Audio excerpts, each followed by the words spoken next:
여러분 1930년도는 세계적으로 대공황의 시기였습니다.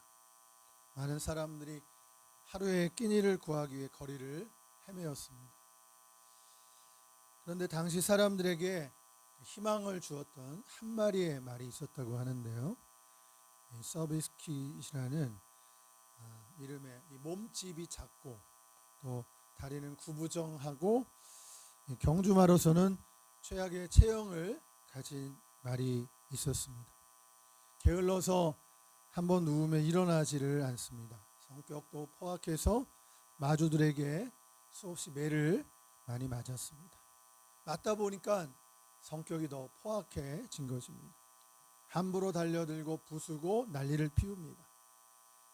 마주들은 고개를 내저었습니다. 여러분, 그런데 이 말이 명마가 될 가능성이 있다고 보는 사람이 있었는데요. 이 찰스 하워드라는 사람인데 재산을 탕진한 가난한 사업가였습니다. 조련사로 이 톰 스미스는 한물간 카우보이였습니다. 그리고 기술을 맡은 자는 레드 플라드라는 사람인데 권투 선수 출신으로 또 한 명이 실명된 자였습니다. 근데 이 세 사람이 의기투합해서 이 서비스킷의 재능을 발휘하도록 한 것입니다. 그들은 이 서비스킷, 이 말을 이해하기 시작했습니다. 노력을 했습니다.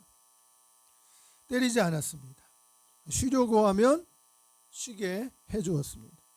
달리기 싫으면 억지로 훈련시키지 않았습니다. 동기를 주어 달리고 싶을 때까지 기다려 주었습니다. 그 말을 안 들을 때에는 채찍질 대신에 토닥거려 주고 간식을 주고 인정해 주었습니다. 그러면서 이 말을 훈련시켰는데 여러분, 얼마 후 이 서비스킷에게 말도 안 되는 일이 생겨난 것입니다. 이 말 경주대회에 나가 놀라운 결과를 얻었습니다. 89전 33승 또 13개의 거리별 경주 신기록을 달성한 것입니다. 이 서비스킷이 출전하는 경마대회는 늘 인산이해를 이루었습니다. 이 사람들은 이 서비스킷을 보면서 희망을 갖기 시작했습니다.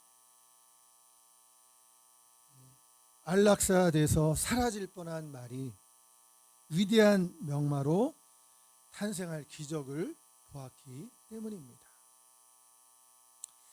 그 까닭이 무엇이겠습니까?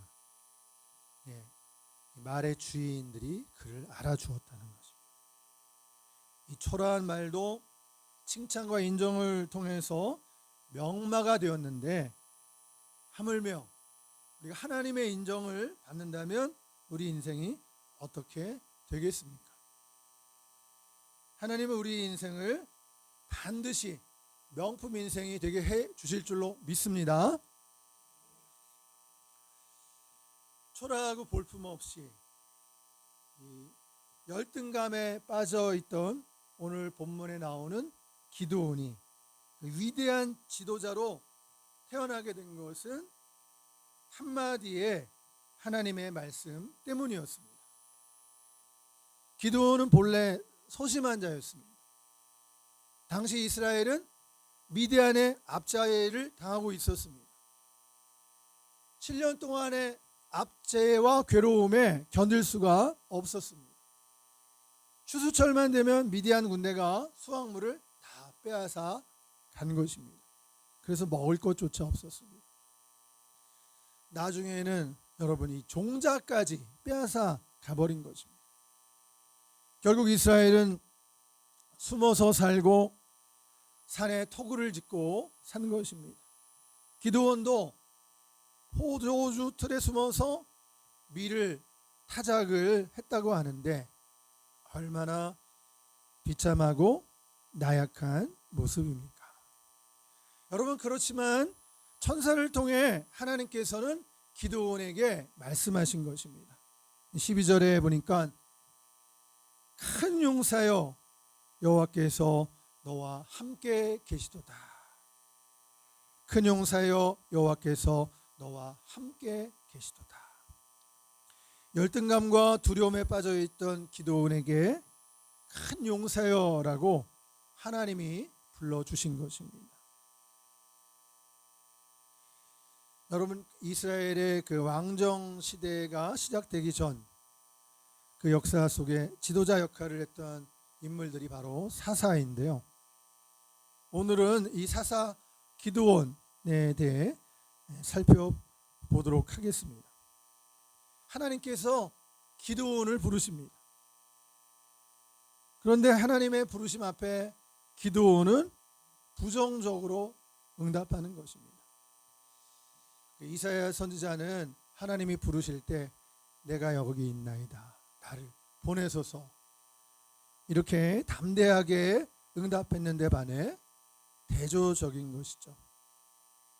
기도는 어떤 면에서는 예레미야 선지자 모습과 비슷했습니다.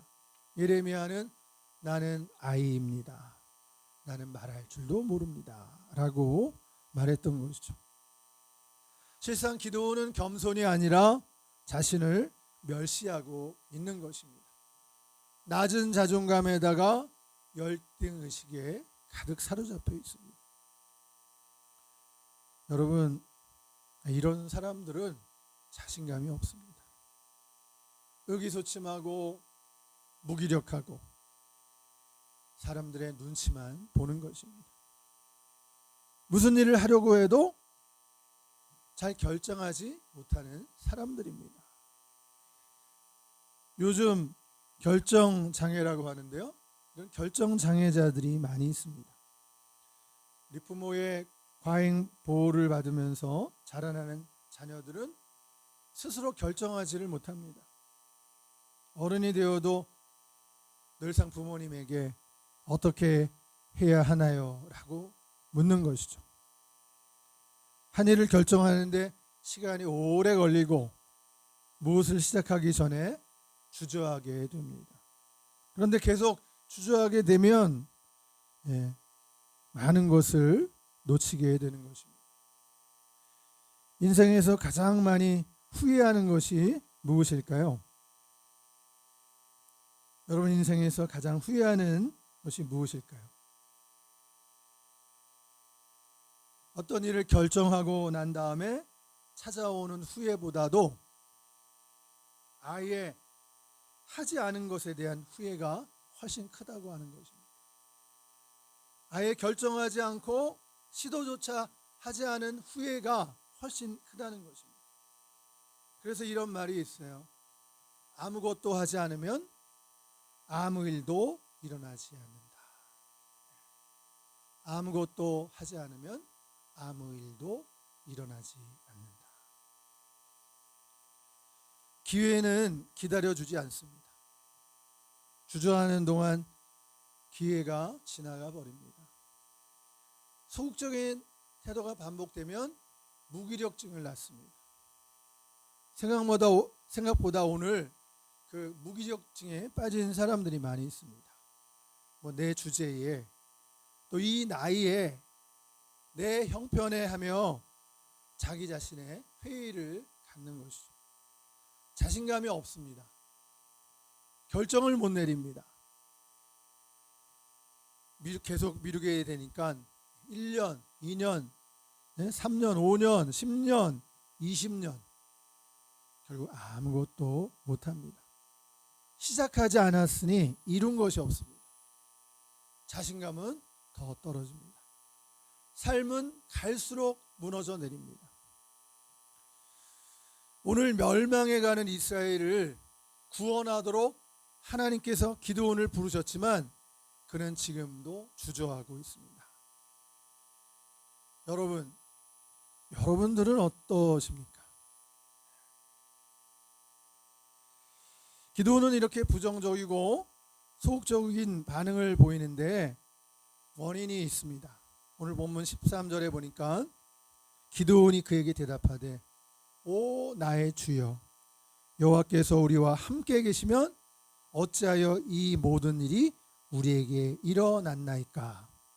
또 우리 조상들이 일찍이 우리에게 이르기를 여호와께서 우리를 애굽에서 올라오게 하신 것이 아니냐 한 그 모든 이적이 어디 있나이까. 이제 여호와께서 우리를 버리사 미디안의 손에 우리를 넘겨 주셨나이다. 여러분, 지금 기드온은 하나님을 믿지 못하고 있습니다.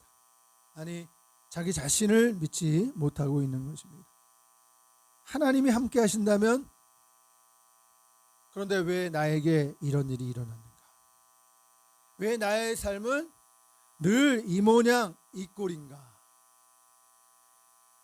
하나님이 함께 하시는 것보다 하나님이 함께 하시지 않는 증거가 더 많아 보이는가? 순풍이 불어오지 않더라도 역풍이 불면 안 되는 것이 아닌가? 여러분, 지금 기드온은 자신감이 하나도 없어요. 이런 상황 속에서 어떻게 제가 미디안과 싸울 수 있겠습니까? 라고 하나님께 항변하는 것이죠. 여러분, 그런데 하나님은 기드온을 향하여 무엇이라고 말씀하고 있습니까? 본문 12절에 있습니다. 여호와의 사자가 기드온에게 나타나 이르시되 큰 용사여 여호와께서 너와 함께 하시도다. 큰 용사여 여호와께서 너와 함께 계시도다. 여러분, 하나님은 기드온을 뭐라고 부르십니까? 큰 용사라고 부르십니다. 사실 기드온과 지금 별로 어울리지 않는 호칭입니다. 그가 무슨 큰 용사입니까? 숨어 있고, 숨어 살고, 비굴하고 약해 빠져 있지 않습니까? 여러분, 근데 놀라운 것은 하나님께서 이미 그에게 능력을 주셨다고 하십니다. 그리고 그 힘으로 감당하라고 하십니다. 너는 내 힘을 의지하고 가서 내 동족을 미디안으로부터 구원해내라. 하나님께서 말씀하시는 거예요. 이 시간에 로버트 케이크 목사 이야기를 잠시 들려주려고 합니다. 미국의 클리블랜드의 감리교 목사였던 로버트 케이크 있는데요. 이 사람이 농구를 무척이나 좋아해서 목사가 된 후에도 농구를 계속했는데요. 36살 때 농구를 하다가 그만 허리가 부러졌습니다. 반신불수가 돼버린 것입니다. 이제 누워 꼼짝달싹 못하고 대소변을 받아내는 겁니다. 2년 동안 완전히 절망하고 자포자기하면서 살았습니다. 그러던 중 이 로버트 케이크가 꿈을 꾸게 되는데요. 어느 날 꿈을 꿨는데 꿈에 자기 집 지하실로 내려가는 꿈을 꾸었습니다.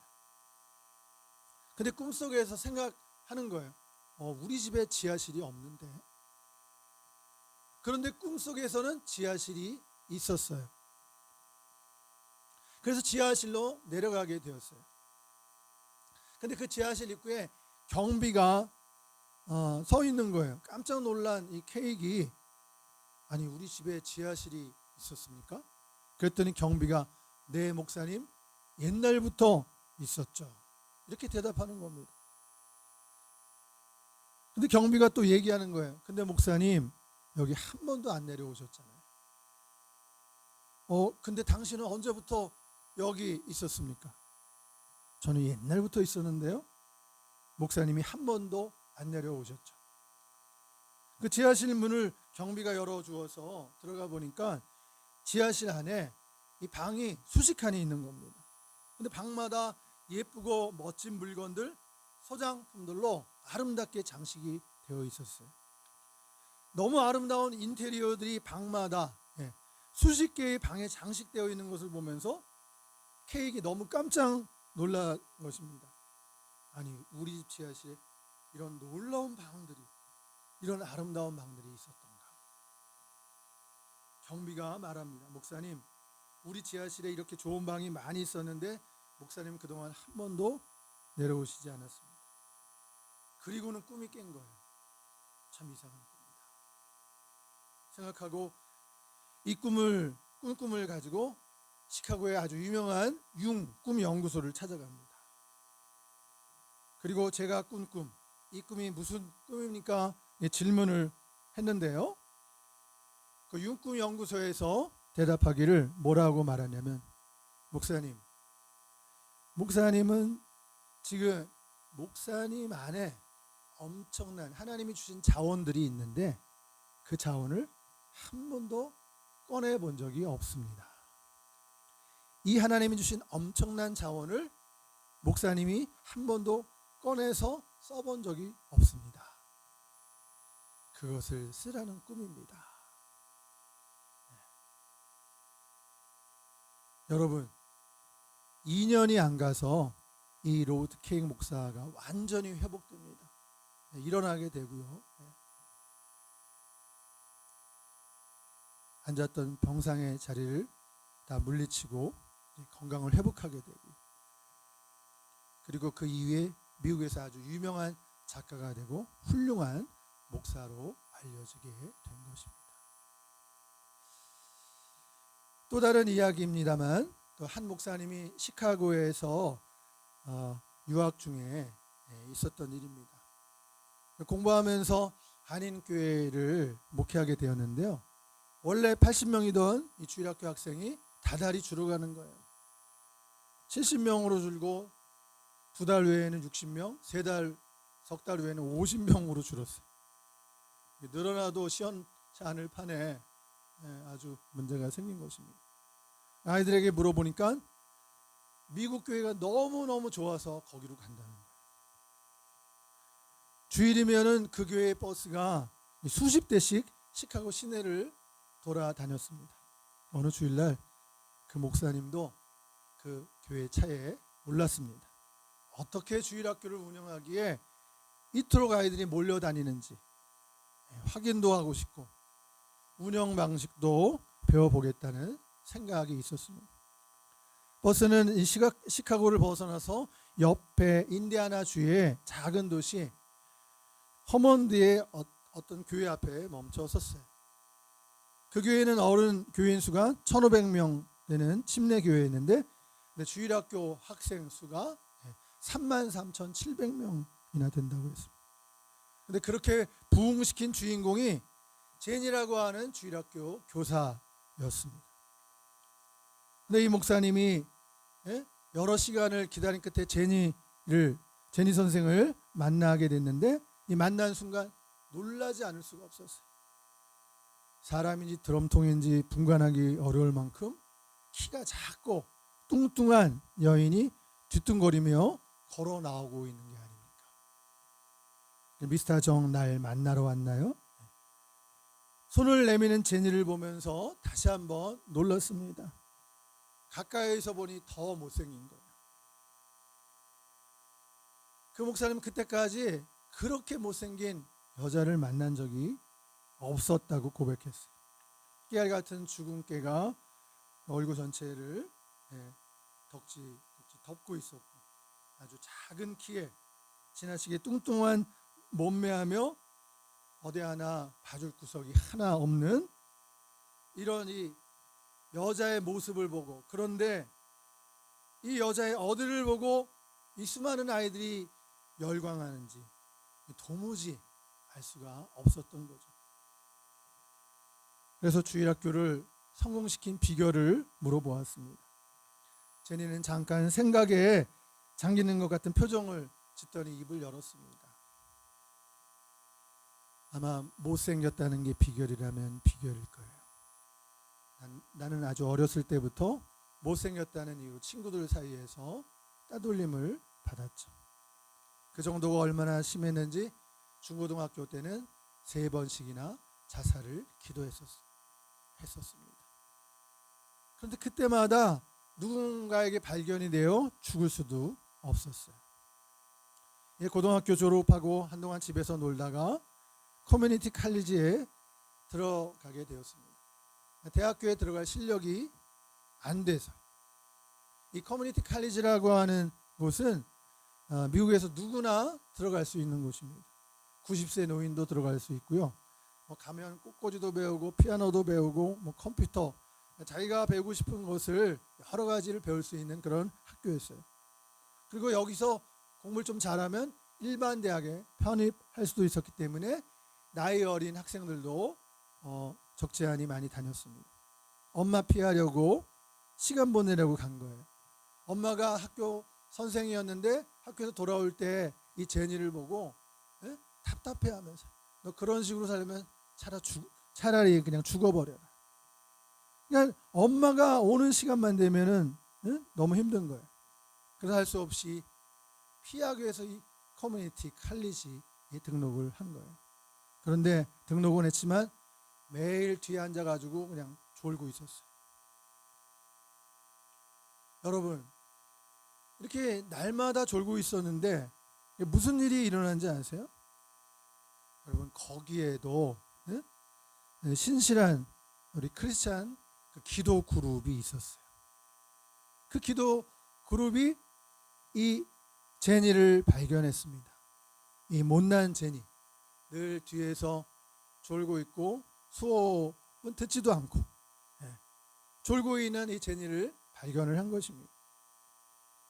그리고 그 기도 그룹이 여러분 6개월 동안 이 제니를 위해서 기도를 해주게 되는데요. 이 자매들이 기도해 주는데 제니를 끌어안고 함께 기도해 주게 됐어요. 거기서 제니는 진정한 사랑을 느끼게 되는 것입니다. 그리고 6개월이 지나가게 된 거죠. 6개월 동안 함께 기도하면서 제니를 위해서 기도해주고 안아주고 그렇게 기도를 받고 생활을 하다 보니까 이 제니 얼굴에서 광채가 나는 거예요. 그거 보고 그 기도팀들이 제니가 지금 변화된 것을 보게 되었어요. 예수님을 믿고 정말 달라진 이 제니의 모습을 보고 그 기도 멤버 중 하나가 자기 교회로 데려간 거예요. 가서 유치부 교사를 맡긴 것입니다. 8명의 학생이 있는 반을 제니에게 맡긴 거예요. 제니 이야기입니다. 그때부터 나는 유치부 교사가 됐습니다. 처음으로 8명의 아이들이 내게 배정됐습니다. 그 아이들과 몇 주일을 지내면서 놀라운 사실을 깨달았습니다. 아이들은 내 외모를 보지 않는다는 사실입니다. 아이들은 그저 자기들을 예뻐해주는 나를 그저 강아지처럼 졸졸 쫓아다니기만 했습니다.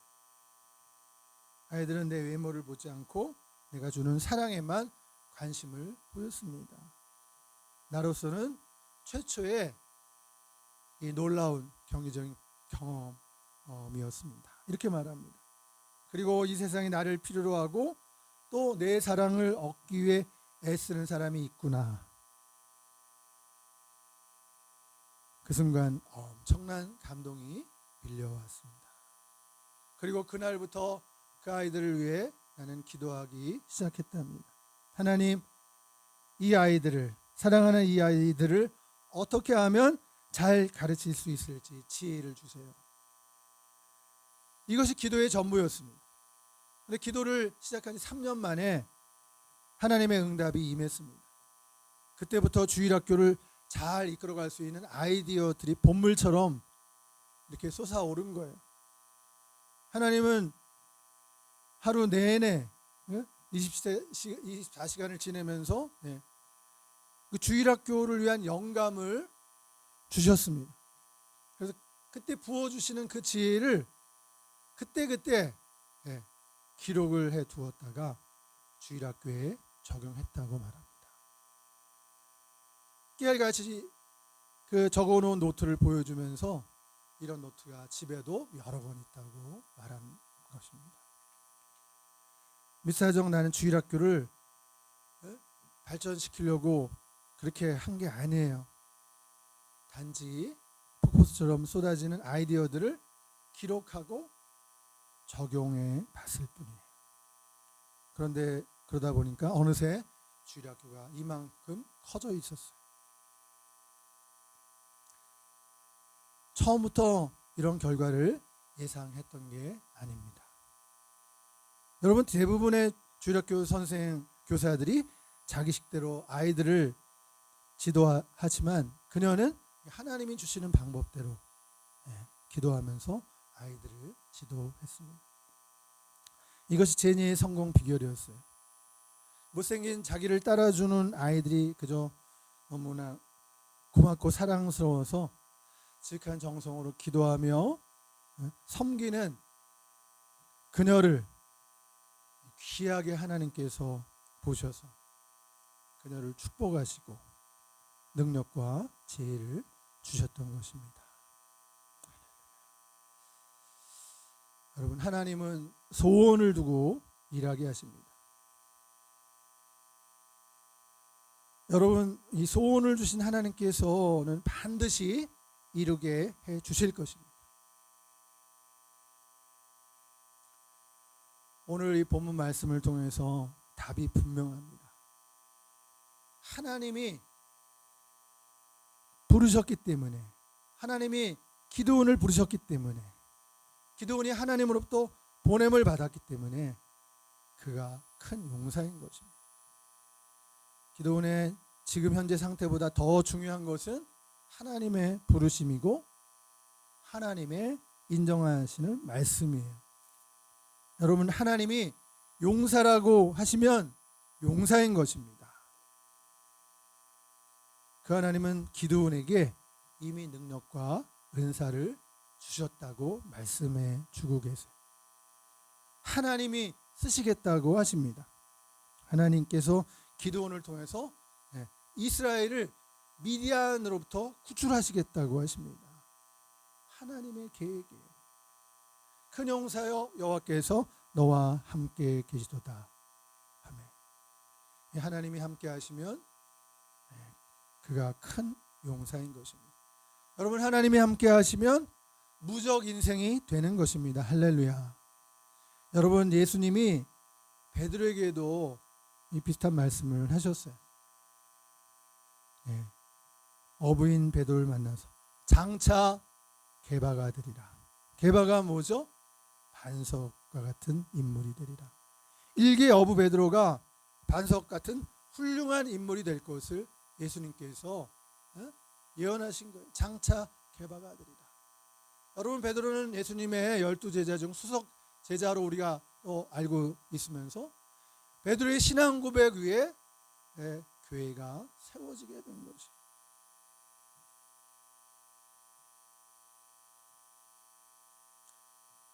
기드온은 하나님의 부르심 앞에 두려워할 수 있었습니다. 그러나 하나님이 함께 하시니 달라지는 것입니다. 기드온이 겁에 질려 있을 때 하나님은 전혀 다른 그림을 보여주셔요. 하나님은 기드온을 통해서 일하시기로 작정하셨습니다. 고린도 전서 1장에서 말씀하십니다. 형제들아, 너희를 부르심을 보라. 육체를 따라 지혜로운 자가 많지 아니하며 능한 자가 많지 아니하며 문벌 좋은 자가 많지 아니하도다. 그러나 하나님께서 세상에 미련한 것들을 택하사 지혜로운 것들을 부끄럽게 하시고 세상에 약한 것들을 택하사 강한 것들을 부끄럽게 하려 하시며 세상에 천한 것들과 멸시받는 것들과 없는 것들을 택하사 있는 것들을 택하려 하시나니, 있는 것들을 폐하려 하시나니, 이는 아무 육체도 하나님 앞에서 자랑하지 못하게 하려 하십니다. 말씀하세요. 이렇게 변변치 않은 사람들을 통해서 하나님께서 일하신다는 거예요.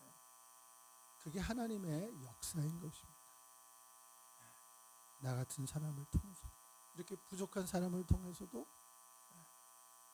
하나님께서 일하신다는 것이. 기드온같이 우리 연약한 인생이지만 우리 주님의 부활의 권능을 힘입으면 우리도 하나님께 쓰임 받을 수 있는 줄로 믿습니다. 부활하신 예수님을 바라봅시다. 십자가에 죽으사 3일 만에 부활하셔서 우리의 소망과 능력이 되시고 믿는 우리 주님이 되신 예수님을 믿고 의지하고 일어서서 담대하게 살아가는 주의 백성들이 되시기를 축원합니다. 기도하시겠습니다. 주 예수님, 부활하셔서 우리의 소망과 믿음이 되어주심을 감사드립니다. 기도원같이 숨어 살고 약하고 비겁한 우리네 인생들이었지만 약하고 천하고 멸시받는 우리들을 찾아오셔서 우리들을 존귀케 하시고 능력을 주시고 일꾼 삼으셔서 주님 나라를 위해 쓰임받게 하심을 감사드립니다. 반드시 내가 너를 축복하리라. 반드시 내가 너를 들었으리라 말씀하신 대로 반드시 축복하시고 반드시 주님께 쓰임받는 우리 모두 한 사람 한 사람이 되게 하시옵소서. 우리 주 예수님의 이름으로 기도하옵나이다. 아멘.